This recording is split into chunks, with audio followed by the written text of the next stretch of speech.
If you're stuck seconds off the pace in Gran Turismo 7, it's probably not your car.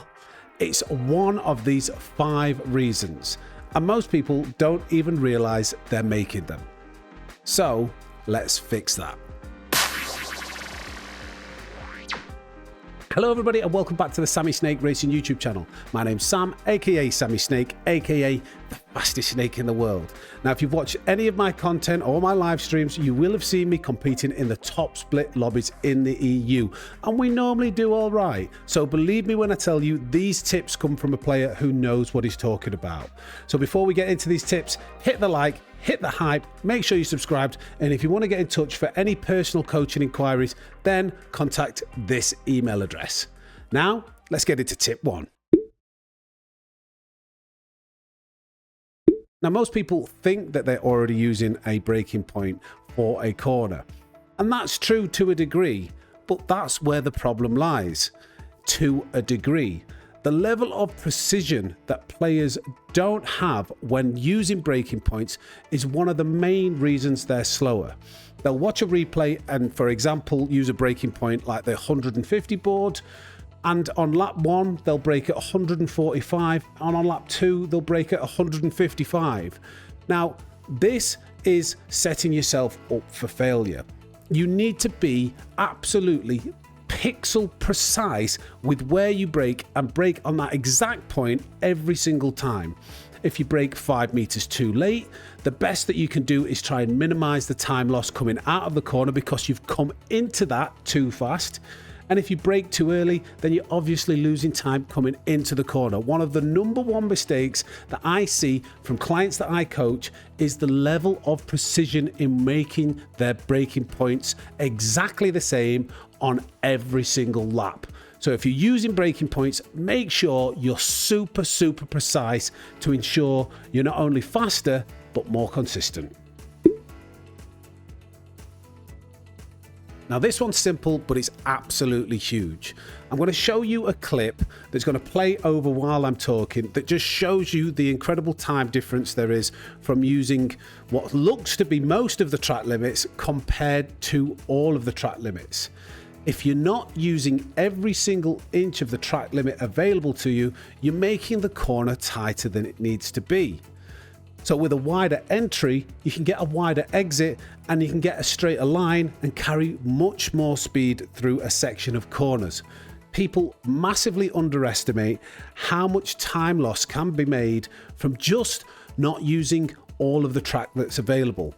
If you're scared of picking up a penalty, you're probably already slow.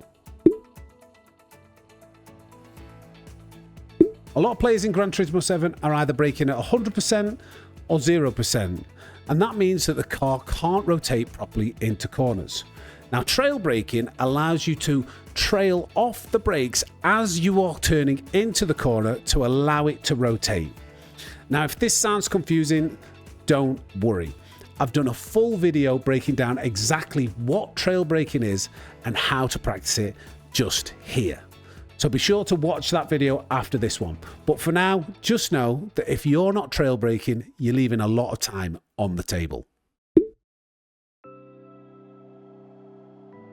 Now this one catches a lot of people out. Most people are constantly on the accelerator and the brake, fighting the car around every single section of the track. Sometimes the fastest way to make your way around a corner is actually to lift off and have a short coasting phase where the car settles and just focuses on turning in the right direction, allowing you to get on the accelerator earlier and improve your exit speeds. You see, whilst you're applying any acceleration inputs and braking inputs whilst turning, the tyres are overworked. So by lifting off both the accelerator and the brake whilst just turning the wheel, the car will turn much better and allow you to improve your exit speeds. So if you find yourself losing time coming out of every single corner, chances are you need to coast. Now this one's massive and definitely the #1 reason why most people struggle to improve their lap times. Never exceed the grip circle. Now the grip circle is an analogy that allows people to visualize and understand that each one of your inputs, whether it be steering, braking, accelerating, takes some of that grip circle away. Now, the art to get in a car to go fast around a circuit is to be as close to the limit of grip within that grip circle without ever exceeding it. Most people push way too hard. To go faster, they'll try braking later, they'll try turning harder, they'll try accelerating earlier than what they usually would, and the car slides, it understeers, it oversteers, and it might feel fast, but it never is. So you need to understand that you need to stay within that circle of grip and never sacrifice the optimal racing line. Hit every apex, be super smooth, and stay within that grip circle. So if you find that you feel like you're going fast, but your lap times look slow, maybe you're exceeding that circle of grip too often, and you might actually want to try holding back a little bit more. I can't tell you how many times I've coached a client, told them to drive slower, brake earlier and less aggressively, and watch their lap times fly down. Now, if you fix one or two of these things, you'll see your lap times instantly improve. Fix all 5 and you'll wonder how you were ever that slow.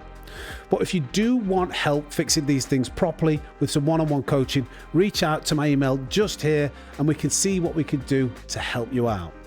But for today's video, it's pretty much over.